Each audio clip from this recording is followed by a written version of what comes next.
കള്ളു കുടിച്ച മനുഷ്യനെ ഹദ്ദടിക്കാൻ മുത്ത് മുഹമ്മദ് മുസ്തഫ. ഫസാറു യൽഅനൂനഹു, അപ്പോൾ ചില സ്വഹാബികൾ അദ്ദേഹത്തെ ശപിക്കാൻ തുടങ്ങി. സ്വഹീഹുൽ ബുഖാരിയുടെ ഹദീസാണ്. സ്വഹീഹുൽ ബുഖാരിയിൽ നിന്നാണ് ഉദ്ധരിക്കുന്നത്. ഇതിൽ പലർക്കും പാഠമുണ്ട്. കള്ളുകുടിയനായ മനുഷ്യനെ ഹദ്ദടിക്കാൻ മുത്തുനബി കൽപ്പിച്ചു, മുത്ത് മുഹമ്മദ് മുസ്തഫ. അപ്പോൾ ചില സ്വഹാബികൾ ഫസാറു യൽഅനൂനഹു, അപ്പോൾ ചില സ്വഹാബികൾ ഇയാളെ ശപിക്കാൻ തുടങ്ങി. ശാപം കേട്ട ചില ആളുകൾ ഇലാ ഹദ്റത്തിൻ നബിയിൽ മുസ്തഫ, ഹബീബിന്റെ അടുക്കൽ വന്ന് പറഞ്ഞു, നബി, ചില ആളുകൾ അദ്ദേഹത്തെ ശപിച്ചു പറയുന്നുണ്ട്. ലഅനത്തുല്ലാഹ്, എടോ വല്ലാത്ത നാശമായവനെ, ശപിക്കപ്പെട്ടവനെ എടോ എന്ന് പറയുന്നുണ്ട്. അപ്പോൾ ഹബീബായ റസൂലുള്ളാഹി ദേഷ്യപ്പെട്ട് ഫഖതബ ബൈനഹും, അവർക്കിടയിൽ പ്രസംഗിച്ചു മുഹമ്മദ് മുസ്തഫ. വകൈഫ അൻതും തൽഅനൂനഹു ഇന്നഹു കാന യുഹിബ്ബുല്ലാഹ വറസൂലഹു. സ്വഹീഹുൽ ബുഖാരി, സ്വഹീഹുൽ ബുഖാരി, സ്വഹീഹുൽ ബുഖാരി, സ്വഹീഹുൽ ബുഖാരി, സ്വഹീഹുൽ ബുഖാരി. വകൈഫ അൻതും തൽഅനൂനഹു, കള്ളു കുടിച്ചു എന്ന് വിചാരിച്ച് അയാളെ നിങ്ങൾ ശപിക്കുന്നത് എങ്ങനെയാ? ഇന്നഹു കാന യുഹിബ്ബുല്ലാഹ വറസൂലഹു, അയാൾക്ക് അല്ലാഹുവിനെ ഇഷ്ടമാണ്, റസൂലിനെ ഇഷ്ടമാണ്, പിന്നെ ശപിക്കുക അയാളെ. സുബ്ഹാനല്ലാഹ്, എന്താ പറയാ പ്രശ്നം? ഇയാൾ എന്ത് ചെയ്തിട്ടുണ്ട്? കള്ള് എന്ന് പറഞ്ഞാൽ ഭയങ്കര പ്രശ്നമല്ലേ? ഇന്നമൽ ഖംറു വൽ മൈസിർ വൽ അൻസാബു വൽ അസ്ലാമു റിജ്സും മിൻ അമലി ശൈത്വാനി ഫജ്തനിബു ലഅല്ലകും തുഫ്ലിഹൂൻ. മലബാറിൽ ഒരു പുതിയ സംസ്കാരം വന്നിട്ടുണ്ട്. ആ സംസ്കാരത്തിന്റെ അടിയൊഴുക്കുകൾ ഞാൻ പിന്നീട് പറയും. ഒരു പേശൻ അള്ളാഹനെ ആക്ഷേപിക്കുക, അള്ളാഹു നമ്മളെ കാത്തുരക്ഷിക്കണം. മലബാറിൽ നിരീശ്വരവാദികൾ പെരുകുന്നു. ഒരു പുതിയ പേശൻ അള്ളാഹുവിനെ ആക്ഷേപിക്കുക, മുത്തുനബിയെ ആക്ഷേപിക്കുക, ഖുർആൻ നിസ്സാരപ്പെടുത്തുക. മലപ്പുറം, കോഴിക്കോട് ജില്ലകളിൽ അത് ഭൗതിക വിദ്യാഭ്യാസത്തിൽ ഉയർന്നിട്ടുണ്ട് എന്ന് നമ്മൾ അംഗീകരിക്കുമ്പോഴും നല്ലതല്ലേ? നല്ലതാണെങ്കിൽ നല്ലതാണ്, നല്ലതാണെങ്കിൽ നല്ലതാണ്, നല്ലതാണെങ്കിൽ നല്ലതാണ്. എപ്പോഴും നല്ലതാവുക, നല്ലതിന്റെ പരിധിയിൽ നിൽക്കണം. ഖൽബിന്റെ മിറാത്തിൽ, ഖൽബിന്റെ കണ്ണാടിയിൽ അല്ലാഹു എന്ന ചിന്ത നഷ്ടപ്പെട്ടു പോയിട്ട് ഭൗതിക വിദ്യാഭ്യാസം ഉണ്ടായിട്ട് എന്താ കാര്യം? എന്താ കാര്യം? എന്താ? തൻ്റെ സ്രഷ്ടാവിനെ മനസ്സിലാക്കാൻ കഴിഞ്ഞില്ലെങ്കിൽ, തൻ്റെ സ്രഷ്ടാവിനെ താൻ തന്നെ പഠിച്ചല്ലോ, താൻ തന്നെ പഠിച്ചല്ലോ. തൻ്റെ ഈ ഈച്ചക്കുറ്റി പോലത്തെ ബാപ്പയാണോട് ഒന്നിനെ പഠിച്ച്, ഒന്നിനും കഴിയാത്ത ഇയാളാണ് തന്നെ പഠിച്ച്. അയാളെ കണ്ടാൽ അറിയില്ല, അയാൾക്കൊന്നും പഠിക്കാൻ കഴിയില്ല. അല്ലാഹു നമ്മളെ കാത്തിരക്ഷിക്കട്ടെ. ചിന്തിക്ക്, ആരെ പഠിച്ച്? വളരെ ചിന്തിക്കണം, വളരെ ചിന്തിക്കണം. മലബാറിൽ ഒരു പുതിയ സംസ്കാരം വരികയാണ്. എന്താ? ഭൗതിക വിദ്യാഭ്യാസം. ശരി തന്നെ, ഭൗതിക വിദ്യാഭ്യാസം വളർന്നിട്ടില്ലേ? നല്ലതല്ലേ? നല്ലതാണെങ്കിൽ നല്ലതാണ്, നല്ല കാര്യമാണ്. ഒരു കുട്ടി രാഹുൽ ഗാന്ധിയുടെ പ്രസംഗം പരിഭാഷപ്പെടുത്തി, ഒരു +1 പഠിക്കുന്ന കുട്ടി. നല്ലത്, അൽഹംദുലില്ലാ, മലബാർ വളർന്നു, അൽഹംദുലില്ലാ എന്ന് പറയും. അൽഹംദുലില്ലാ, അൽഹംദുലില്ലാ എന്ന് പറഞ്ഞാൽ. പക്ഷേ ആ കുട്ടിക്ക് തൻ്റെ രക്ഷിതാവിനെ കുറിച്ച് ബോധം ഉണ്ടാവണം. ഇല്ലെങ്കിൽ എന്ത്? ഇല്ലെങ്കിൽ പിന്നെ അതിനെന്ത് വിലയുള്ളത്? പിന്നെ അതിന് വില എന്താ ഉള്ളത്? ഞാൻ ആ കുട്ടിക്ക് വിലയുണ്ട്. ആ കുട്ടി ഒരു മാന്യമായ കുടുംബത്തിലെ കുട്ടിയാണ്. അല്ലാഹു തആല നമ്മളെ മക്കളെയൊക്കെ നന്നാക്കട്ടെ. മലബാറിൽ വലിയ മലബാർ വളർന്നിട്ടില്ലേ? വളർന്നിട്ടുണ്ട്. ഭൗതിക വിദ്യാഭ്യാസമില്ലേ? ഉണ്ട്. തത്സമയം എന്താണ് രാഹുൽ ഗാന്ധി പറയുക എന്ന് പോലും അറിയാത്തിടത്ത് ഒരു പാവപ്പെട്ട ഒരു കുടുംബത്തിലെ ഒരു കുഞ്ഞുമോള്, ഒരു ചെറിയ പെൺകുട്ടി കയറി വന്ന് എന്താണ് അവർ പറയുക എന്ന് പോലും അറിയില്ല. സദസ്സിൽ നിന്ന് വിളിച്ച് അവർ കയറി വന്ന് ഒരു +1 വിദ്യാർത്ഥിനി രാഹുൽ ഗാന്ധിയുടെ പ്രസംഗം പരിഭാഷപ്പെടുത്തി. നമുക്ക് അഭിമാനിക്കാം. നല്ല വിദ്യാഭ്യാസം, നല്ല കാര്യം, നല്ലത്. പക്ഷേ തന്റെ റബ്ബിനെ കുറിച്ച് ബോധം ഉണ്ടെങ്കിൽ നല്ലത്. ഇല്ലെങ്കിൽ ഇതിനേക്കാളൊക്കെ അത്ഭുതം കാട്ടിയവരിവിടെ ഉണ്ടായിരുന്നുവല്ലോ. ഇത്ര അത്ഭുതം കാട്ടിയവരുണ്ടായിരുന്നു ചരിത്രത്തിൽ. ഇനി ഇതിനേക്കാൾ അത്ഭുതം കാട്ടുന്നവർ ഇനിയോട് വരാനുമുണ്ടല്ലോ. ഇത് അന്ത്യനാളാണ്. അത്ഭുതം കൊണ്ടല്ലാതെ നേരം വെളുക്കുകയില്ല. ഇതാണ് ഇനിയുള്ള കാലഘട്ടം. ചെറിയ മക്കൾ വലിയ കാര്യങ്ങൾ പറയും. ചെറിയ കുട്ടികൾ വലിയ കാര്യം പറയും. 12 വയസ്സായ കുട്ടി പ്രസംഗിക്കും, 10 വയസ്സായ കുട്ടി പ്രസംഗിക്കും, 5 വയസ്സായ കുട്ടി പ്രസംഗിക്കും, 6 വയസ്സായ കുട്ടി പ്രസംഗിക്കും, 6 വയസ്സായ കുട്ടിയും പ്രസംഗിക്കും. അതൊക്കെ ഖിയാമത്ത് നാളിന്റെ അടയാളമാണ്. ഇനി ഒരു കുട്ടി ഉണ്ടാകാം. ആ കുട്ടി ജനിച്ചിട്ട് 8-ാം ദിവസം 8-ാമത്തെ മാസത്തിൽ പ്രസംഗത്തോടു കൂടിയായിരിക്കും ആദ്യം തന്നെ പ്രസംഗം. ആദ്യത്തെ സംസാരം തന്നെ തുടങ്ങുക. അങ്ങനെയും ഉണ്ടാവാം. നീ ഉമ്മാന്റെ വയറ്റുന്ന പ്രസംഗം പുറത്തൊക്കെ കേൾപ്പിക്കുമെന്ന് അങ്ങനെ ഉണ്ടാകാം. ഇത് നിങ്ങൾ വഞ്ചിതരാണ്ട. എന്തുകൊണ്ട്? അലാമത്തി ഇത് ഖിയാമത്ത് നാളാണ്. നിങ്ങൾ വരാണ്ട. പക്വതയെത്താത്ത ചെറിയ ചെറിയ മക്കൾ വലിയ വലിയ വാക്കുകൾ പറയാം. അതിപ്പോൾ നമ്മളെ വീട്ടിലുള്ള കുട്ടികൾ ചെറിയ ചെറിയ മക്കൾ വലിയ വലിയ വർത്തമാനം പറയും. ഏത് വല്യപ്പയും പീടിയിലിറങ്ങിയാൽ സ്വന്തം മകൻ്റെയോ മകളെയോ കുട്ടിയുടെ വൽപ്പത്തരം പറയും. അത് അപ്പുറത്ത് ഈ കാക്ക പറയുമ്പോൾ അയാൾ വിചാരിക്കും എൻ്റെ കുട്ടിക്ക് മാത്രം അത് അപ്പുറത്തെ കുട്ടി അങ്ങനെ തന്നെയാണ്. ഇത് അലാമത്തി ഇത് ഖിയാമത്ത് നാളാണ്. ഇത് ഖിയാമത്ത് നാളാണ്. ഇതിൽ ഇരുമ്പ് സംസാരിക്കുമെന്ന് മുഹമ്മദ് മുസ്തഫ, ഇത് ചാട്ടവാറ് സംസാരിക്കുമെന്ന് മുഹമ്മദ് മുസ്തഫ. വീട്ടിന്റെ വാതിലിന്റെ പിടി സംസാരിക്കുമെന്ന് മുഹമ്മദ് മുസ്തഫ. അവൻ വീട്ടിൽ നിന്ന് ഇറങ്ങിപ്പോയിട്ട് എന്തൊക്കെ വീട്ടിൽ സംഭവിച്ചിട്ടുണ്ട് എന്ന് വീട്ടിലിന്റെ വാതിലുള്ള പിടുത്തം വിളിച്ചു പറയുമെന്ന് മുഹമ്മദ് മുസ്തഫ. അങ്ങനെയുണ്ടാവും. ഒരു മനുഷ്യന്റെ വീട്ടിന്റെ വാതിലിന്റെ പിടി ഒരാളോട് സംസാരിക്കും. അവൻ വീട്ടിൽ നിന്ന് ഇറങ്ങിപ്പോയിട്ട് ഭാര്യ എന്തെല്ലാം ചെയ്തിട്ടുണ്ട് എന്ന് അവന്റെ വീട്ടിലിന്റെ വാതിലിന്റെ പിടി അവനോട് പറയുന്ന കാലം വരും. അതാണ് അന്ത്യനാൾ എന്ന് മുഹമ്മദ് മുസ്തഫ. അതൊക്കെ സംസാരിക്കും. അതൊക്കെ വലിയതാണ്. അതൊന്നും വലിയ കാര്യമില്ല. കാര്യങ്ങളിൽ വലിയ കാര്യം എന്താ? ഒരു മനുഷ്യൻ റബ്ബിനെ തിരിയലാണ്. അള്ളാഹു തൗഫീഖ് തരട്ടെ. ഒരു മനുഷ്യൻ ഏറ്റവും വലിയ പരാജയം എന്താ? റബ്ബിനെ തിരിയാതിരിക്കലാണ്. ഇത് വളരെ ചിന്തിക്കണം. ചെറുപ്പക്കാർ ഇപ്പോൾ പുതിയ ട്രെൻഡ് വളർത്തിക്കൊണ്ടുവരികയാണ്. അവർക്ക് അതിനു വേണ്ടി ചില അസോസിയേഷൻസ്, ചില ആളുകൾ വളരെ വളരെ വളരെ ഗൂഢമായ തന്ത്രത്തോടുകൂടെ മലബാറിൽ ഇടപെട്ടുകൊണ്ടിരിക്കുന്നു. മലബാർ, പാലക്കാട്, മലപ്പുറം, കോഴിക്കോട്, കണ്ണൂർ, കാസർഗോഡ് ജില്ലകളിൽ നിന്ന് ഈമാൻ നശിപ്പിച്ച് കളയാനുള്ള വളരെ ത്വരിതമായ പ്രവർത്തനം നടത്തിക്കൊണ്ടിരിക്കുന്നുണ്ട്. നല്ല നല്ല മുസ്ലിം തറവാട്ടുകളിൽ നിരീശ്വരവാദികളെ ഉണ്ടാക്കുന്ന ശ്രമത്തിലാണ് ഇവിടെയുള്ള ഭൗതിക വിദ്യാഭ്യാസത്തിന്റെ ചില തമ്പുരാക്കന്മാർ, അല്ലെങ്കിൽ ഭൗതിക വിദ്യാഭ്യാസത്തിന്റെ മറ പിടിച്ച് അവരാണ് ഇപ്പോൾ ഇത് ചെയ്തുകൊണ്ടിരിക്കുന്നത്. അവർക്ക് പല ഉന്നതങ്ങളിൽ ബന്ധമുണ്ടെന്ന് മാത്രമല്ല പല സ്ഥലങ്ങളിൽ നിന്നും അവർക്ക് ഒത്താശ ലഭിക്കുന്നുമുണ്ട്. എന്തുകൊണ്ട്? അതിവിടെയാണ് ഈ രോഗം ഉള്ളത്. മലപ്പുറം, പാലക്കാട് മുതൽ കാസർഗോഡ് വരെ. എന്താ ഈ രോഗം കൊണ്ട് അവർക്ക് ഉണ്ടാവുന്ന നേട്ടം? എന്താ? മലബാറിൽ മതം തകർന്നാൽ ലാ ഇലാഹ ഇല്ലല്ലാഹ്. അല്ലാഹു നമ്മളെ കാക്കട്ടെ.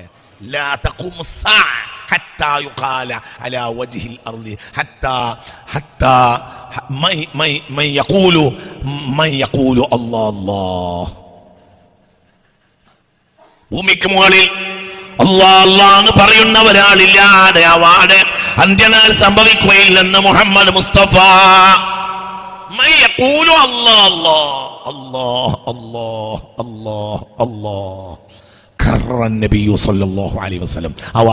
ആവർത്തിച്ചു പറഞ്ഞു അല്ലാഹ് അല്ലാഹ് അല്ലാഹ്. അതായത് എന്തോ ആവശ്യത്തിന് അല്ലാഹ് എന്ന് പറഞ്ഞല്ല, അല്ലാഹ് അല്ലാഹ്. അത് മുദക്കിറിന്റെ ഹാലാണ്. മനസ്സിലായില്ല? അള്ളാനെ ഓർമ്മയുള്ളവനാണ് പിന്നെ പറയുന്നത് അല്ലാഹ് അല്ലാഹ് അല്ലാഹ് അല്ലാഹ്. കൽബിന്റെ ഉള്ളിൽ ആരുണ്ട്? അല്ലാഹ് ഉള്ളവനെ എന്ത് പറയുള്ളൂ? അല്ലാഹ് അല്ലാഹ് അല്ലാഹു അല്ലാഹു അല്ലാഹ് അല്ലാഹ് അല്ലാഹു അലൈഹി തവക്കലു. മനുഷ്യൻ ചിന്തിക്കണം. അതൊന്നും മനുഷ്യന്റെ വലുപ്പത്തിലല്ല. ആണുങ്ങളും പെണ്ണുങ്ങളും അതിനു വേണ്ടി ഒരുങ്ങിറങ്ങിയിരിക്കുക. നിന്നാര് പടച്ചു? നീ എവിടെ നിന്നുണ്ടായി? ഈ കാണുന്ന സൗകര്യം ആരുണ്ടാക്കി? ആരുണ്ടാക്കി? വെറുതെ ഉണ്ടായിരുന്നു. വെറുതെ ഉണ്ടായിരുന്നു. വെറുതെ ഉണ്ടായിരുന്നു. വെറുതെ ഉണ്ടായിരുന്നു. വെറുതെ ഉണ്ടായിരുന്നു. എടാ നിരീശ്വരവാദി, നീ ഗൾഫ് പോയി 2 കൊല്ലം കഴിഞ്ഞ് തിരിച്ചു വരുന്ന നേരത്ത് നിന്റെ ഭാര്യക്ക് 9 മാസം ഗർഭാണെന്ന് സങ്കല്പിക്കുക. 2 കൊല്ലം ഗൾഫ് പോയി, എന്നിട്ട് മടങ്ങി വന്നു. അല്ലാഹു ഇല്ല, അതൊക്കെ നുണയാണ്, ഇതൊക്കെ വെറുതെ ഉണ്ടായതാണ് എന്ന് പറയുന്ന എടാ നിരീശ്വരവാദി, ഈയടാ 2 കൊല്ലം ഗൾഫ് പോയി തിരിച്ചു വരുന്ന നേരത്തെ എൻ്റെ പെണ്ണുങ്ങൾക്ക് 9 മാസം തികഞ്ഞു നിൽക്കുകയാണെന്ന് സങ്കല്പിക്കുക. അപ്പൊ ഈജോളോട് ചോദിക്കും ഇത് എങ്ങനെ ഉണ്ടായി? അപ്പോൾ പറഞ്ഞു ഇത് വെറുതെ ഉണ്ടായി. എന്നാലോ അത് അംഗീകരിക്കൂ. എന്നാ അത് അംഗീകരിച്ചോടോ, അതല്ലടോ എളുപ്പം. എടാ നിന്റെ പെണ്ണുങ്ങൾക്ക് വെറുതെ പള്ളിയിൽ ഉണ്ടാവില്ല എന്ന് വിചാരിക്കുന്നു. അതിനൊരാൾ വേണം, ഇതിനൊന്നും ആൾ വേണ്ട. അപ്പോൾ ചോദിച്ചു ഇത് എവിടെ നിന്നുണ്ടായി? അപ്പോൾ പറഞ്ഞു ഇത് വെറുതെ ഉണ്ടായി. വെറുതെ ഉണ്ടാവോ? ഇതൊക്കെ വെറുതെ ഉണ്ടായിട്ട് ഇത് വെറുതെ ഉണ്ടായി. എന്താ ബുദ്ധിമുട്ട്? ദാഗരച്ചാണ് പൊന്തിയിട്ടുള്ളൂ, ദാഗ പൊന്തിയിട്ടുണ്ട്. റബ്ബ് സുബ്ഹാനായ പടച്ചതമ്പുരാന്റെ അറിവോട് കൂടെയല്ലാതെ ഈ ലോകത്തൊരു സംഭവം, ഒരു കാര്യമുണ്ടാകുന്നില്ല. അവനല്ലാതെ ഒരു പുൽക്കൊടി ഇവിടെ സൃഷ്ടിച്ചിട്ടില്ല. അവനല്ലാതെ അധികാരമില്ല, അവനല്ലാത്ത ഒരാൾ ഒന്നും നിർമ്മിച്ചിട്ടില്ല. അവൻ എന്തുദ്ദേശിച്ചാലും നടക്കും, അവൻ എന്തുദ്ദേശിച്ചാലും നടക്കും. നടന്നില്ലേ? ചിന്തിക്കണം. സെക്കൻഡ് കൊണ്ട് ഉണ്ടായല്ലോ, ഉണ്ടായില്ലേ? മറിയം ബീവി, മഹദിയായ മറിയം ബീവി റളിയല്ലാഹു അൻഹാ, അവൻ ഉദ്ദേശിച്ചു. മഹദിയായ സയ്യിദ്ന മഹാനായ സയ്യിദ്ന ഈസാ അലൈഹിസ്സലാത്തു വസ്സലാമിനെ കാരക്കമ ഈത്തപ്പനയുടെ മുകളിൽ താഴെ പ്രസവിച്ചു. ആര്? മഹദിയായ മറിയം ബീവി റളിയല്ലാഹു അൻഹാ. മാ മിൻ ഷജറത്തിൻ അക്റമു ഇൻദല്ലാഹി മിൻ ഷജറത്തിൻ വളഅത തഹതഹാ മറിയം ഇബ്നത്തു ഇമ്രാൻ എന്ന് മുഹമ്മദ് മുസ്തഫ. ഒരു മരച്ചുവട്ടിലാണ് മറിയം പ്രസവിച്ചത്. അതിനേക്കാൾ മഹത്തായ ഒരു മരം വേറെ ഉണ്ടാവില്ല. അത് ഈത്തപ്പനയാണെന്ന് മുഹമ്മദ് മുസ്തഫ. മാ മിൻ ഷജറത്തിൻ അക്റമു ഇൻദല്ലാഹി വളഅത തഹതഹാ മറിയം ഇബ്നത്തു ഇമ്രാൻ. ഇമ്രാന്റെ മകളായ മറിയം ഒരു മരച്ചോട്ടിലാണ് പ്രസവിച്ചത്. അള്ളാഹുവിന്റെ ഒരു പ്രത്യേക സന്ദേശപ്രകാരം ആ മരത്തെക്കാൾ അള്ളാഹിന്റെ അടുക്കൽ ബഹുമാനിക്കപ്പെടേണ്ട വേറൊരു മരവും ഇല്ലെന്ന് മുഹമ്മദ് മുസ്തഫ. ആ മരമാകട്ടെ മിസാലുൽ മുഅ്മിനി, മുഅ്മിനായ മനുഷ്യന്റെ ഉദാഹരണമാണെന്ന് മുഹമ്മദ് മുസ്തഫ സല്ലല്ലാഹു അലൈഹി വസല്ലം.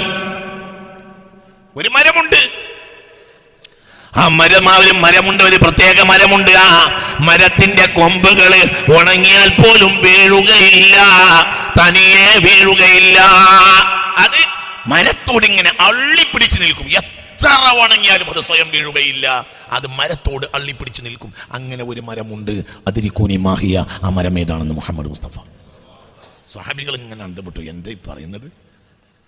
അപ്പോൾ ഇബ്നു ഉമർ ഉണ്ടായിരുന്നു റളിയല്ലാഹു അൻഹു. അദ്ദേഹം പറയാൻ വേണ്ടി ഇങ്ങനെ വന്നു. അപ്പം തൊട്ട് മുന്നിൽ ചോദ്യത്തിന് ഉത്തരം കിട്ടാതെ ബാപ്പ ഇരിക്കുന്നുണ്ട്, ഉമർ ബിൻ ഖത്താബ്. അപ്പോൾ മകൻ പറഞ്ഞില്ല. അതിരിക്കുനി മാഹിയ, ഏതാണ് ആ മരം എന്ന് മുസ്തഫ നബി ചോദിച്ചു. അപ്പോൾ ആർക്കും കിട്ടിയില്ല. അപ്പോൾ ഹബീബ് പറഞ്ഞു, നഖ്ലാദീത്തപ്പനയാണ്, കൊമ്പൊഴിഞ്ഞാടൂല. അങ്ങനെ അത് മിസാലുൽ മുഅ്മിനി, അത് മസലുൽ മുഅ്മിനി, മുഅ്മിനായ മനുഷ്യന്റെ ഉദാഹരണം. ഏത് പ്രതിസന്ധിയാണെങ്കിലും അത് അള്ളാഹുവിന്റെയും റസൂലിന്റെയും അടുത്ത് ഒട്ടിപ്പിടിച്ച് നിൽക്കും. ആര്? അല്ലാഹുമ്മ ജഅൽനാ മിൻഹും, അല്ലാഹുമ്മ ജഅൽനാ മിൻഹും. ഉറക്കപ്പറ, അല്ലാഹുമ്മ ജഅൽനാ മിൻഹും, അല്ലാഹുമ്മ ജഅൽനാ മിൻഹും, അല്ലാഹുമ്മ കുഴിഞ്ഞാടൂല. ഒരു മുഅ്മിനായ മനുഷ്യൻ അവന്റെ ആസിർ ഷജറത്താണ് ലാ ഇലാഹ ഇല്ലല്ലാഹ്, ഒന്നും കുഴിഞ്ഞാടൂല. അല്ലാഹുമ്മ ജഅൽനാ മിൻഹും. ഉറക്കപ്പറ, അല്ലാഹുമ്മ ജഅൽനാ. അല്ലാഹ് ആ ഭാഗ്യം നീ ഞങ്ങൾക്ക് തരണമേ റബ്ബേ, ആ ഭാഗ്യം തരണമേ റബ്ബേ. മനസ്സ് തുറക്കുക, അല്ലാഹുവേ ആ ഭാഗ്യം നീ ഞങ്ങൾക്ക് തരണമേ റബ്ബേ. മുഅ്മിനായ മനുഷ്യന്റെ ഒരു ഉദാഹരണമുണ്ട്. ഒരു മരം, ആ മരത്തിന്റെ ഔറാക്കുകൾ കൊഴിഞ്ഞു വീഴുകയില്ല. അതിന് കുനിമാഹിയ, മരം ഏതാണെന്ന് പറയൂന്ന് മുഹമ്മദ് മുസ്തഫ. ആരും മിണ്ടിയില്ല. ഇബ്നു ഉമറിന് കിട്ടുമായിരുന്നു, മിണ്ടിയില്ല. ബാപ്പ മുന്നിലിരിക്കുന്നത് കൊണ്ട് മിണ്ടിയില്ല. ബാപ്പാക്ക് കിട്ടാതെ എനിക്ക് കിട്ടൽ മോശമല്ലേ? അത് കഴിഞ്ഞ് തിരിച്ചു പോയപ്പോൾ മുസ്തഫ നബിയോട് പറഞ്ഞു, നബി എനിക്ക് കിട്ടിയിരുന്നു. പിന്നെ നീ പറയാതിരുന്നത്? ഞാൻ പറയാതിരുന്നത് ഉപ്പ മുന്നിലുണ്ട്, ഉപ്പാക്ക് കിട്ടാതെ എനിക്ക് കിട്ടിയാൽ മോശമല്ലേ? അപ്പോൾ പറഞ്ഞു, ഇൽമിന് അങ്ങനെയല്ല, ഉപ്പ മോനൊന്നുമില്ല. ചോദിച്ചാൽക്കും പറയാം. മനസ്സിലാണ്ട് പറഞ്ഞത് ബാപ്പാന് ബഹുമാനിച്ച് മിണ്ടാത്തതാണെന്ന് മഹാനായ ഇബ്നു ഉമർ റളിയല്ലാഹു ഏറ്റി കൊടുക്കട്ടെ. മുഅ്മിനായ മനുഷ്യനെ അവന്റെ റബ്ബിനെ പറ്റി ബോധമുണ്ടാവും. മുഅ്മിനായ മനുഷ്യന്റെ മനസ്സ് കൽബ് കണ്ണാടിയാണ്. അതിൽ നേരവും പ്രഭാതവും പ്രദോഷവും മുഴുവൻ അള്ളാഹുവിന്റെ അടയാളങ്ങൾ ഉണ്ടാവും. അടയാളം ഇങ്ങനെ വീഴും. നിങ്ങൾക്കറിയോ, രാത്രി എണീറ്റിട്ട് സുബഹിക്ക് മുമ്പ് എണീറ്റിട്ട് തഹജ്ജുദിന്റെ സമയത്ത് നക്ഷത്രത്തിൽ ഇതൊക്കെ നോക്കിയിട്ട് രണ്ടായത്ത് ഓതിയാൽ ദോഷം പുറത്തു കൊടുക്കും. ഏതായത്?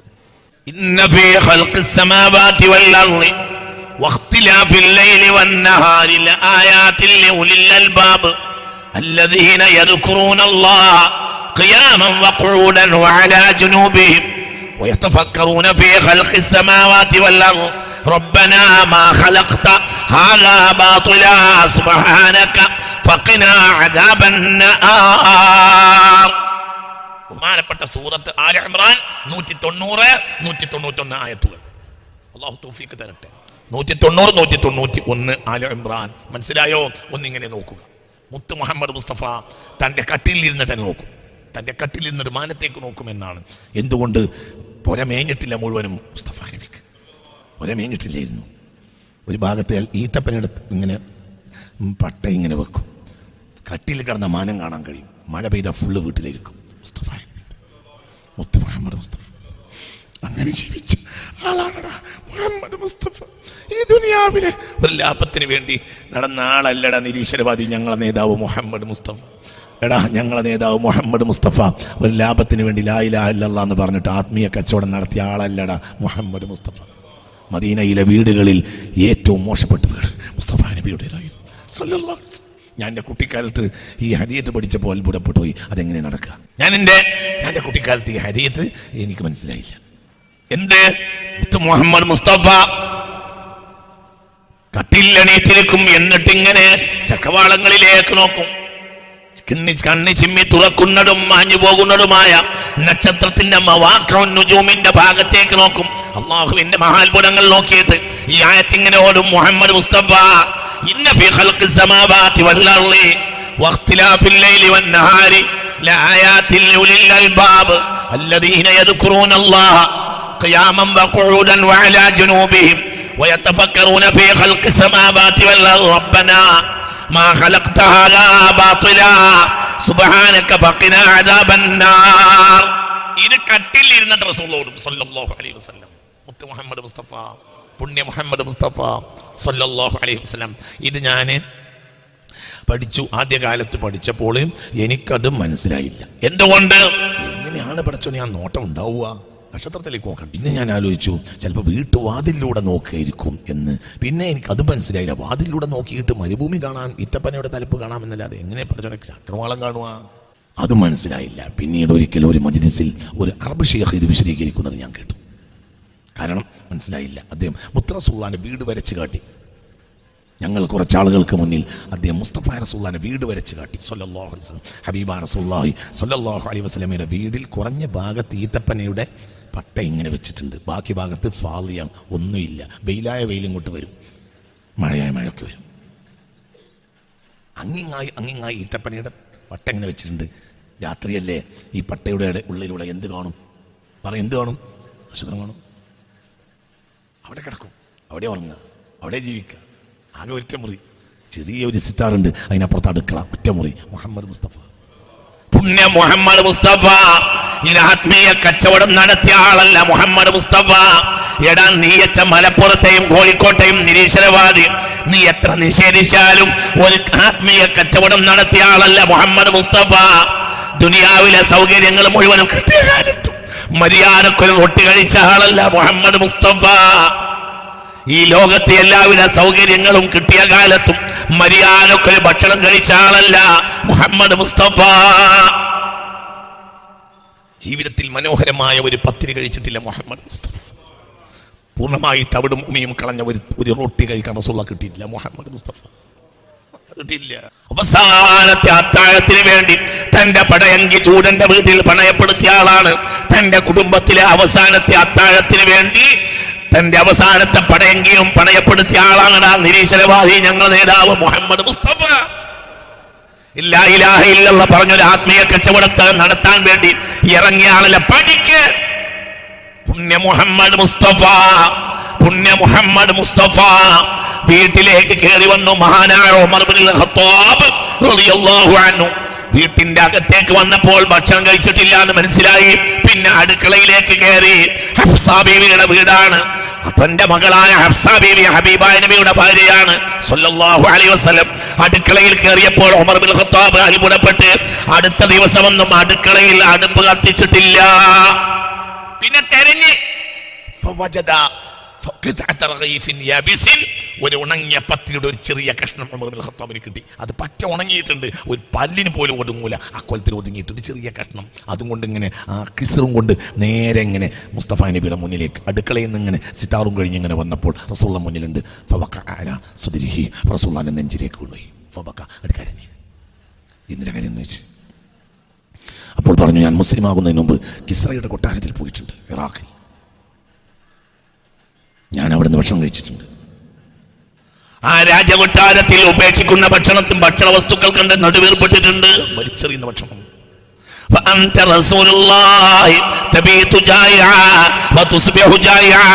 രാവിലെയും പട്ടിണിയാണ്, രാത്രിയും പട്ടിണിയാണ്, പകലും പട്ടിണിയാണ്, രാത്രിയും പട്ടിണിയാണ്. റസൂലായ അങ്ങേക്ക് പകലും രാത്രിയും പട്ടിണിയാണല്ലോ എന്നോർത്ത് ഞാൻ കരഞ്ഞു പോയതാണ് ഉമർ ഇബ്നുൽ ഖത്താബ്. ഫഖാല റസൂലുള്ളാഹ്, അപ്പോൾ ഹബീബായ നബി പറഞ്ഞു, അമാതല്ലാഹ് ബിഅന്ന ലഹുമുദ് ദുനിയാ വലനൽ ആഖിറ സ്വലാത്തുല്ലാഹ് സലാമുല്ലാഹ് റസൂലില്ലാഹ് സലാമുല്ലാഹ് അലാ യാസീൻ ഹബീബില്ലാഹ് യാ റബീഉൽ ഖൽബി ശഹറുൽ മൗലിദി كل الأنام بذكر مولد أحمد جاءت لمولده شريف بشائر وخوارق العادات ليلة مولده البدر شق بأمره والشمس يير وربت له ردت بغير تردد والوحش والأشجار قد سجدت له وعليه قد سلمنا بعد تشهدي الله ولي الله ولي نعم الولي صلوا على هذا النبي محمد. അസ്വദ് ഇബ്നു അബ്ദുൽ മുത്തലിബ് അടക്കമുള്ള 5 ആളുകൾ മുസ്തഫ നബിയുടെ അരികിൽ വന്നു. മുത്ത് മുഹമ്മദ് മുസ്തഫ എന്നിട്ട് പറഞ്ഞു, മുഹമ്മദ് ഇൻ കുന്ത തുരീദു അൻ തൻകഹ മിൻ ഖബാഇൽ ഖുറൈശ്, ഏറ്റവും വലിയ തറവാടുകളിൽ നിന്ന് കല്യാണം കഴിക്കണം നിനക്ക് പൂതിയുണ്ടോ? വമഅക അജൂസ്, നിന്റെ കൂടെയുള്ളത് ഒരു വൃദ്ധയായ പെണ്ണാണ്. വമഅക അജൂസ്, നിന്റെ കൂടെ വൃദ്ധയായ പെണ്ണാണ്, നിന്നെക്കാൾ 15 വയസ്സ് കൂടുതലുള്ള വൃദ്ധയായ പെണ്ണാണ്. റളിയല്ലാഹു അൻഹ. ആരാ പറഞ്ഞത്? സ്വന്തം പിതൃവനായ അസ്വദ് ഇബ്നു അബ്ദുൽ മുത്തലിബ് അടക്കമുള്ള ആളുകൾ. 5 ആള് വലിയ കേമന്മാർ വന്ന്, തുരീദു അൻ തൻകഹ മിൻ ഖബാഇൽ ഖുറൈശ്, ഖുറൈശികളെ വലിയ വലിയ തറവാട്ടിൽ നിന്ന് സുന്ദരിമാരായ കന്യകളായ പെൺകുട്ടികളെ കല്യാണം കഴിക്കണമെന്ന് താല്പര്യമുണ്ട് മുഹമ്മദ്, ഞങ്ങൾ നിനക്ക് കെട്ടിച്ചേരാം. നല്ല തറവാടുകളിൽ നിന്ന് അതിസുന്ദരികളായ അറബി പെൺകുട്ടികളെ, പുരുഷന്റെ കൈ തൊടാത്ത കന്യകകളായ പെൺകുട്ടികളെ കെട്ടിച്ചു തരാം. ഒരു വൃദ്ധയായ പെണ്ണാണ് നിന്റെ കൂടെ ഉള്ളതെന്നും ഞങ്ങൾക്കറിയും, ഞാൻ കെട്ടിച്ചേരാം. പക്ഷെ നീ എന്ത് ചെയ്യണം? എന്ന വാക്ക് ഒഴിവാക്കണം. മുത്ത് മുഹമ്മദ് മുസ്തഫ അതുകൊണ്ട് ഒഴിവാക്കിയാൽ എത്ര സുന്ദരിമാരായ പെൺകുട്ടികളെയാണോ കെട്ടിച്ചേരേണ്ടത് കെട്ടിച്ചേരാം. മുതലാണ് ആഗ്രഹിക്കുന്നതെങ്കിൽ ഞങ്ങൾ ഖുറൈശികളെ ഏറ്റവും വലിയ മുതലാളിയാക്കാനുള്ള എല്ലാ സമ്പത്തും ഞങ്ങൾ നിനക്ക് ചുരുങ്ങിയരാം. നിനക്ക് അധികാരമാണ് ഉദ്ദേശിക്കുന്നതെങ്കിൽ ഞങ്ങൾ നിന്നെ മക്കയിലെ സയ്യിദാക്കി നിശ്ചയിക്കാം. പക്ഷേ എന്താ നിരീശ്വരവാദി നീ പഠിക്കാത്തത്? എന്താണ് പഠിക്കാത്തത്? ഇത് പഠിപ്പിച്ച ആളുടെ ലക്ഷ്യം എന്താ? ഇത് ആർക്കത് ശരിക്കാൻ കഴിയുക? അന്ന് തന്നെക്കാൾ 15 വയസ്സ് കൂടുതലുള്ള ഖദീജ ബീവിയാണ് തന്റെ യൗവന കാലഘട്ടത്തിൽ ഹബീബിന്റെ ഭാര്യ സല്ലല്ലാഹു അലൈഹി വസല്ലം. നുബുവത്ത് കിട്ടുമ്പോൾ ഖദീജ ബീവിക്ക് 55 വയസ്സാണ്. മരിക്കുമ്പോൾ മുസ്തഫ നബിക്ക് 50 വയസ്സും ഖദീജ ബീവിക്ക് 65 വയസ്സാണ്. റളിയല്ലാഹു അൻഹാ ബർക്കപ്പറ. നുബുവത്ത് കിട്ടുമ്പോൾ ഖദീജ ബീവിക്ക് 55 വയസ്സാണ്. 55 വയസ്സായ പെണ്ണിനെ പറ്റി അറിയാലോ. നിന്റെ കൂടെയുള്ളത് മക്കയിലെ ഒരു വൃദ്ധയായ പെണ്ണാണ്. നീയാകട്ടെ ചൊങ്കനായ ചെറുപ്പക്കാരനുമാണ്. നിന്റെ കൂടെയുള്ളത് സല്ലല്ലാഹു അലൈഹി വസല്ലം മക്കയിലെ ഒരു വൃദ്ധയായ പെണ്ണാണ്. മിൻ ബനാത്തി ഖുറൈശ്, അതിസുന്ദരിമാരായ പെൺകുട്ടികളെ ഞങ്ങൾ നിനക്ക് കല്യാണം. പക്ഷേ ലാ ഇലാഹ ഇല്ലല്ലാഹ് എന്ന വാക്ക് താങ്കൾ ഒഴിവാക്കണം. എന്താണ് മുത്തനബിയുടെ മറുപടി? വള്ളത്തോൾ മഹാകവി പറയുന്നുണ്ട് ഈ സന്ദർഭത്തിൽ. മുത്തനബി പറയുന്ന മറുപടി, കെടുമഞ്ഞു സജ്വരമായ നെഞ്ചിൽ ചന്ദ്രാർക്കര കൈകളിൽ വെച്ചു തന്നാൽ പോലും നിറുത്തില്ലിവനി പ്രയത്നം.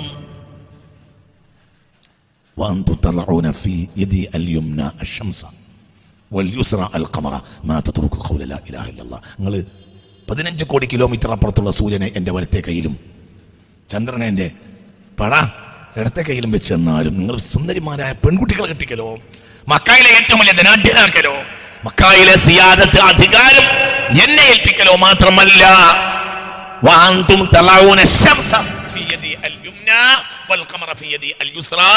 എന്റെ വലത്തെ കയ്യിൽ നിങ്ങൾ സൂര്യനെയും ഇടത്തെ കയ്യിൽ നിങ്ങൾ ചന്ദ്രനെയും വെച്ചെന്ന്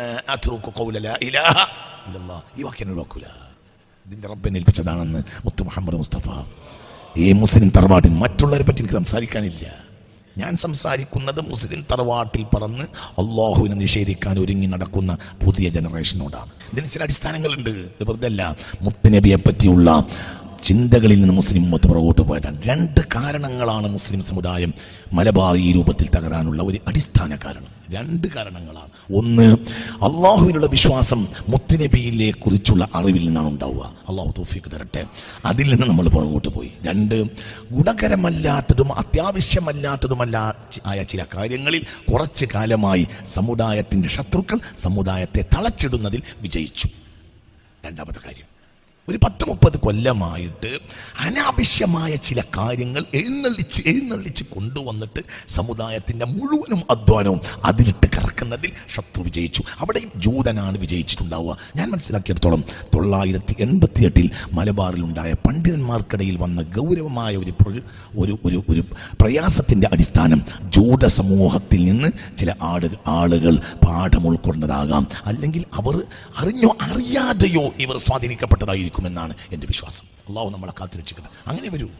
അങ്ങനെ വരൂ. എന്തുകൊണ്ട് മലബാർ തകരേണ്ടത് ജൂതന്റെ ആവശ്യമാണ്. ബഹുമാനപ്പെട്ട സമസ്ത കേരളീയത്തുൽ ഉലമയുടെ ഉദ്ഘാടന വേളയിൽ ബഹുമാനപ്പെട്ട വരക്കൽ ബാലിബിമില്ലാ കോയ തങ്ങൾ പ്രാർത്ഥിച്ചു എന്നതായി നമ്മുടെ മുന്നിൽ സുവിദിതമായ കാര്യം ഈ കൊടി മഹ്ദി ഇമാമിന്റെ കയ്യിൽ ഏൽപ്പിക്കണമെന്നാണ്. മഹ്ദി ഇമാമിന്റെ ഏറ്റവും വലിയ ശത്രു ജൂതന്മാരാണ്. ആവശ്യമില്ലാത്ത തർക്കങ്ങളിൽ സമുദായത്തെ തളച്ചിട്ടു.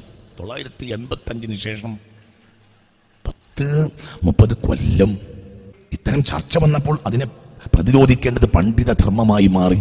പണ്ഡിതന്മാർക്ക് നോക്കിയിരിക്കാൻ കഴിയില്ലല്ലോ, അവർ പ്രതിരോധിച്ചു. പക്ഷെ ഈ ചർച്ച കൊണ്ടുവന്നവരും സമുദായത്തിൽ കുഴപ്പമുണ്ടാക്കിയവരുടെയും പിന്നിൽ ജൂതന്മാരുടെ സ്വാധീനം ഉണ്ടായിരിക്കാം എന്ന് ഗൗരവമായും സംശയിക്കേണ്ടതുണ്ട്. അള്ളാഹു നമ്മളെ കാത്തുരക്ഷിക്കട്ടെ. ഒന്നും ഉണ്ടായിട്ട് പറയല്ലട്ടാ ഞാനിത്, ഒന്നും വിചാരിക്കരുത്. ഇതിന്റെ പേര് ജൂത സ്വാധീനം ഉണ്ടാവും. എന്തുകൊണ്ട്? പണ്ഡിതന്മാരെ പാർട്ടീഷൻ ചെയ്യാനുള്ള ജൂത താല്പര്യമാണ്. അവരുടെ വേദഗ്രന്ഥം നശിപ്പിച്ചു, അവരുടെ പ്രവാചകനെ വ്യഭിചാരിയാക്കി. ജൂതന്മാരെന്താ ചെയ്തത്?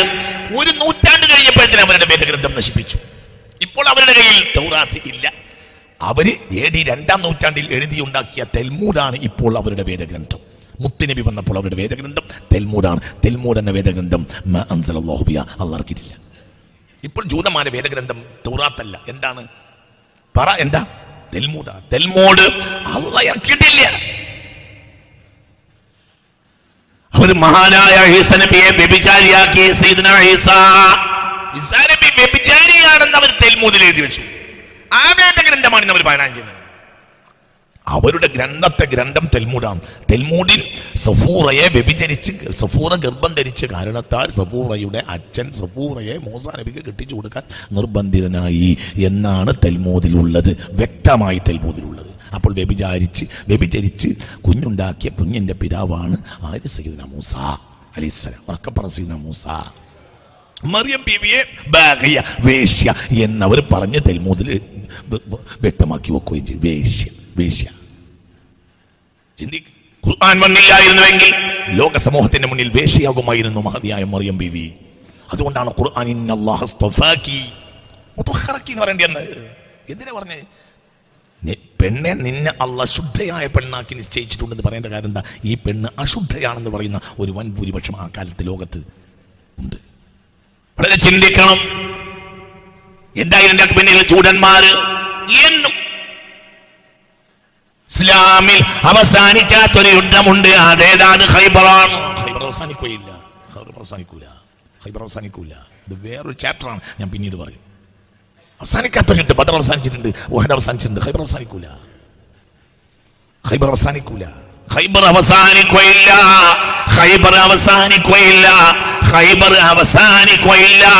ഖൈബറിന്റെ ശത്രുക്കൾ ഇന്നും ആക്രമിച്ചു കൊണ്ടിരിക്കുന്നുണ്ട്.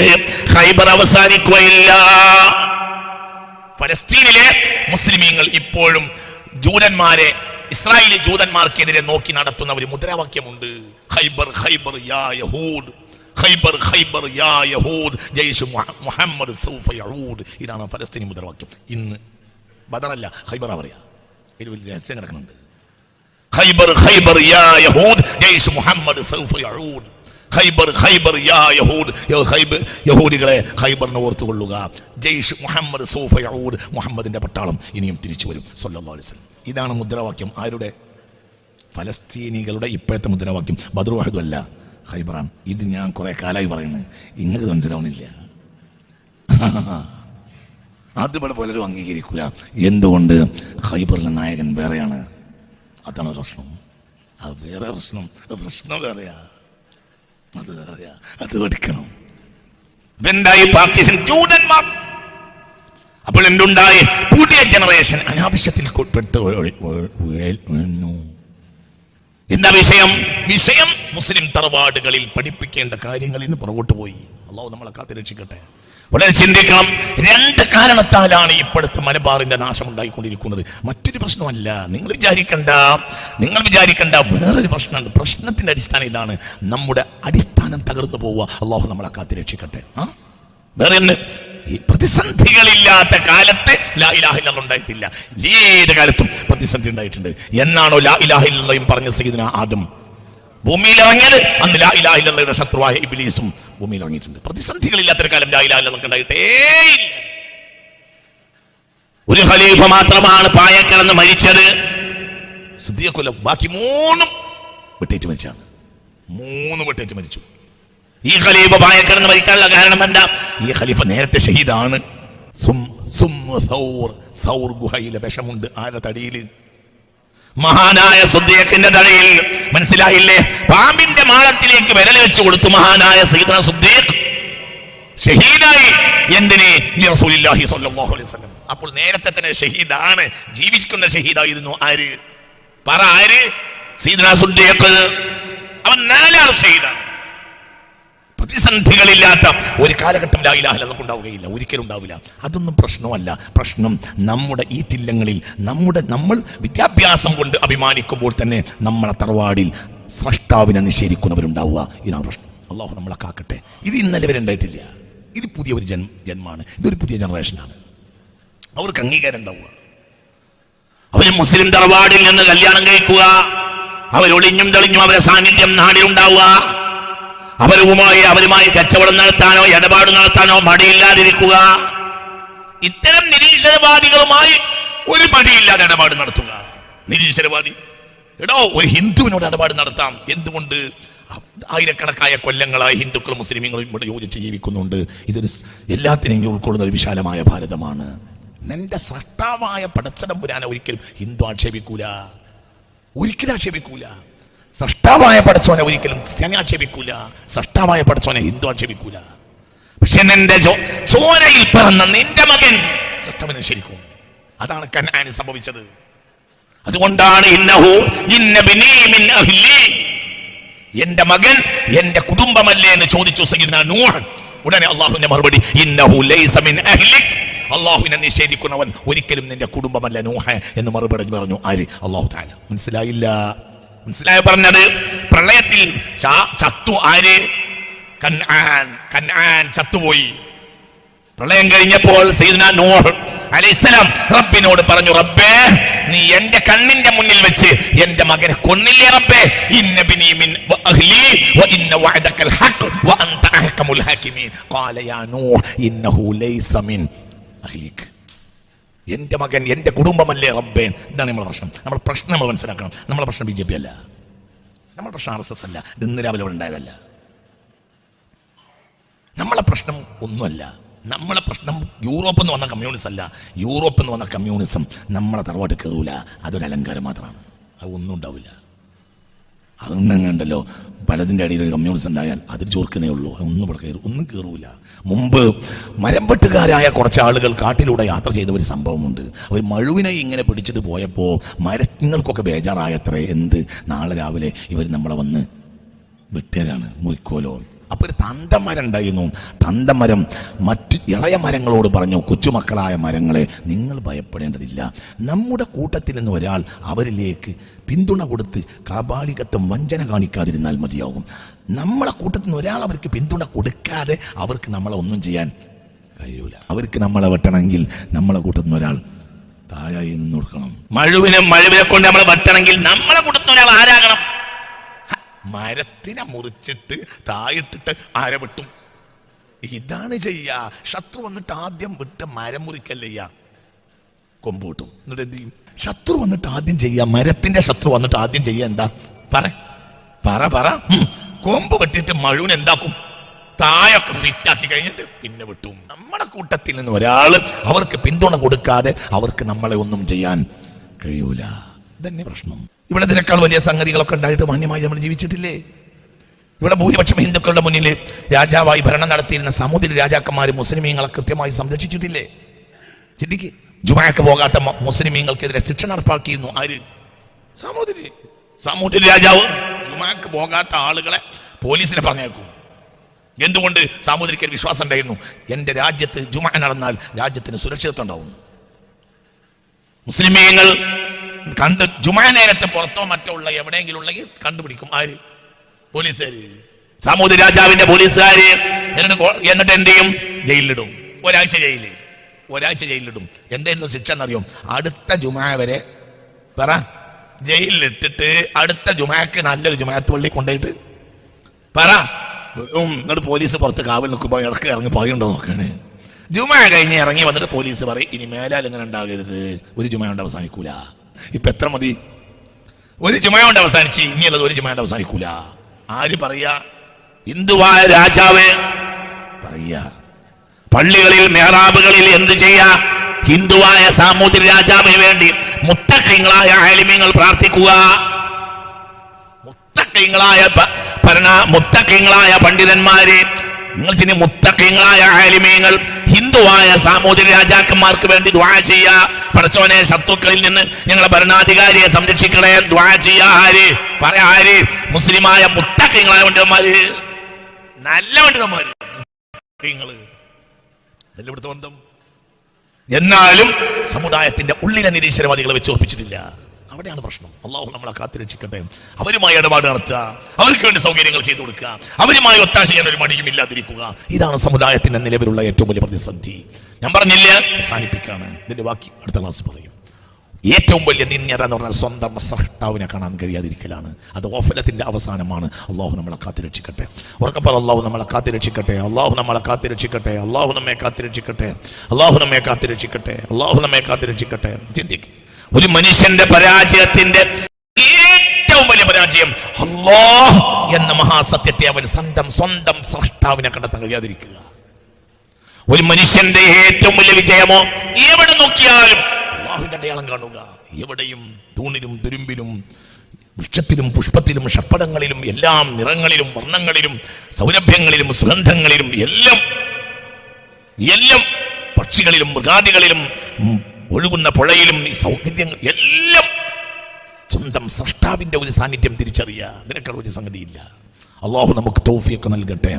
ഉറക്കപ്പറ, അള്ളാഹു നമുക്ക് തൗഫീഖ് നൽകട്ടെ. അള്ളാഹു നമുക്ക് തൗഫീഖ് നൽകട്ടെ.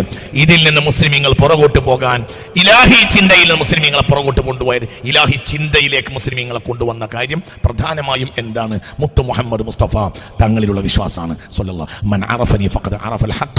അള്ളാഹുവിനെ അറിയണമെങ്കിൽ എന്നെ അറിയണമെന്ന് മുഹമ്മദ് മുസ്തഫ. മനസ്സിലായില്ലേ?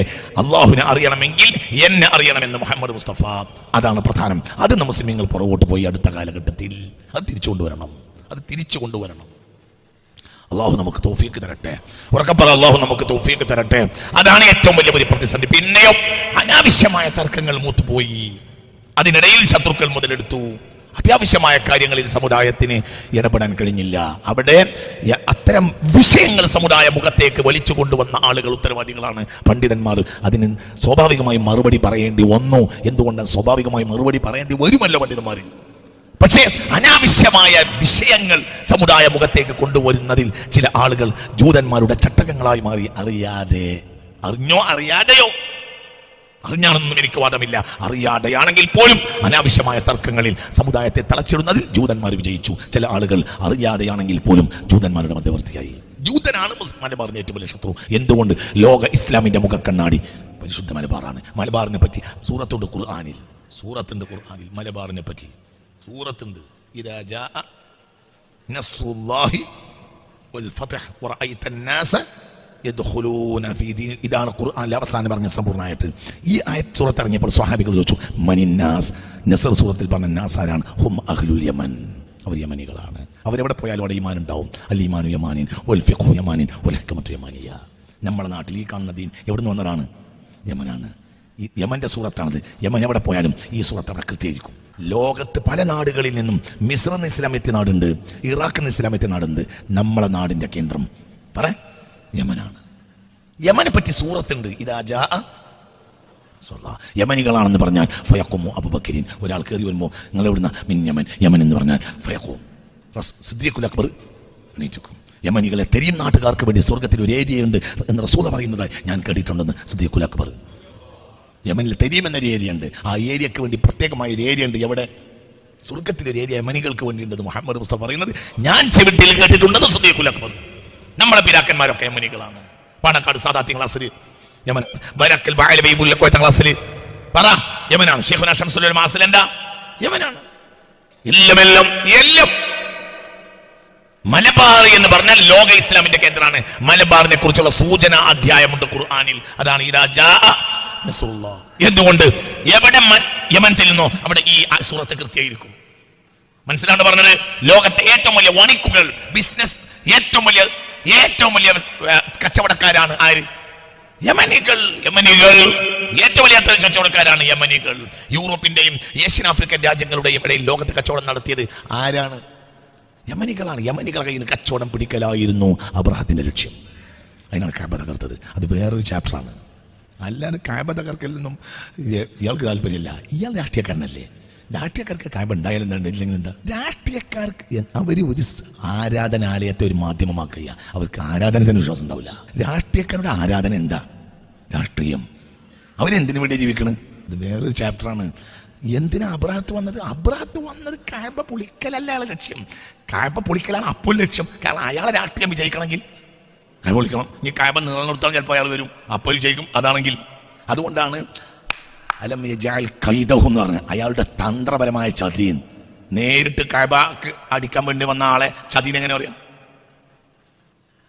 ഒരാളെ ഞാൻ ഇവിടുന്ന് തല്ലാൻ ചെന്നാൽ അത് ചതിയാണോ?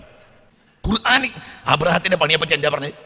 ചതി എന്ന് പറയുമ്പോൾ അയാൾക്ക് കൂടെ ലക്ഷ്യം ഉണ്ടായതല്ലേ ചതി എന്ന് പറഞ്ഞോളൂ. അപ്പൊ അയാളെ ലക്ഷ്യം കേവലം എന്തല്ല, അയാളുടെ അപ്പോഴത്തെ രാഷ്ട്രീയത്തിലെ ലക്ഷ്യം എന്താണ്? കഅബൊളിക്കലാണ്. അയാളുടെ ലക്ഷ്യം അപ്പോൾ രാഷ്ട്രീയം വിജയിക്കണം, കഅബൊളിക്കണം. പിന്നൊരു കാലത്ത് കഅബ സ്ഥാപിക്കലാണെങ്കിൽ അയാൾ അത് സ്ഥാപിക്കും. അയാളുടെ ലക്ഷ്യം അപ്പോൾ അതായിരിക്കും. അയാളുടെ ലക്ഷ്യം എന്താ? രാഷ്ട്രീയം. അതാണ് അലം യജഅൽ കൈദർ ചതി. അവരെ യമനികളെ കയ്യിൽ നിന്ന് അധികാരം പിടിച്ചെടുക്കുക. അത് കഅബ പൊളിക്കണം. അപ്പോഴേ യമനികളായി അധികാരം പിടിച്ചെടുക്കാൻ. യമനികൾ മാത്രമല്ല, യമൻ മുതൽ മെഡിറ്ററേനിയൻ സമുദ്രം വരെയുള്ള 2200 കിലോമീറ്റർ ആയിരുന്നു ലോകത്തെ വാണിജ്യ മേഖലകളുടെ ഏറ്റവും പ്രധാനപ്പെട്ട കേന്ദ്രം. അതാണ് ത്വരീഖു തിജാറ. അത് പിടിച്ചെടുക്കുക, അതിന് കഅബ പൊളിക്കണം. അപ്പൊ എന്താ ലക്ഷ്യം? അപ്പൊ യമനികൾ എന്താ? അബ്രഹത്തോടുകൂടെ യമനികൾ ആ സംഗതി തകർന്നു. യമനികൾ പിന്നെയും കച്ചവടക്കാരായി. ഇന്നും ലോകത്തെ ഏറ്റവും വലിയ കച്ചവടക്കാർ യമനികളാണ്. യമനികൾ എവിടെ പോയാലും അവിടെയൊക്കെ കച്ചവടം ഉണ്ടാവും. യമനികൾ ഇവിടെ കച്ചവടത്തിന് വന്നു. അപ്പോൾ അവരെ കൂടെ ഇസ്ലാം അവിടെ വന്നു. അവരെ പറ്റി സൂറത്ത് ഇറങ്ങി. അവസാനമായി ഇറങ്ങിയ പൂർണ്ണമായ സൂറത്ത്. അത് കഴിഞ്ഞിട്ട് ഒരു പൂർണ്ണ അധ്യായം ഇറങ്ങിയിട്ടില്ല. അവസാനം ഇറങ്ങിയ പൂർണ്ണാധ്യായം ഇദാ ജാ നസ്റുല്ലാഹ്. ആരെ പറ്റി? യമനികളെ പറ്റി. അതിൽ സൂചനയുണ്ട് കേരളത്തിനെ പറ്റി, അല്ല മലബാറിനെ പറ്റി. മലബാറിൽ ഇസ്ലാം എത്തുന്നത് എവിടുന്നാണ്? പറ. മലബാർ എക്കാലത്തും നിയന്ത്രിച്ചവർ മുഴുവനും ആരാണ്? യമനികളാണ്. നിന്റെ കൽപ്പനകൾക്കെതിരെ നടന്നവരാണ്. നിന്റെ ശാസനകളെ കണ്ടില്ല എന്ന് നടിച്ചവരാണ്. നീ ഞങ്ങൾക്ക് മാപ്പാക്കണമേ അല്ലാഹ്.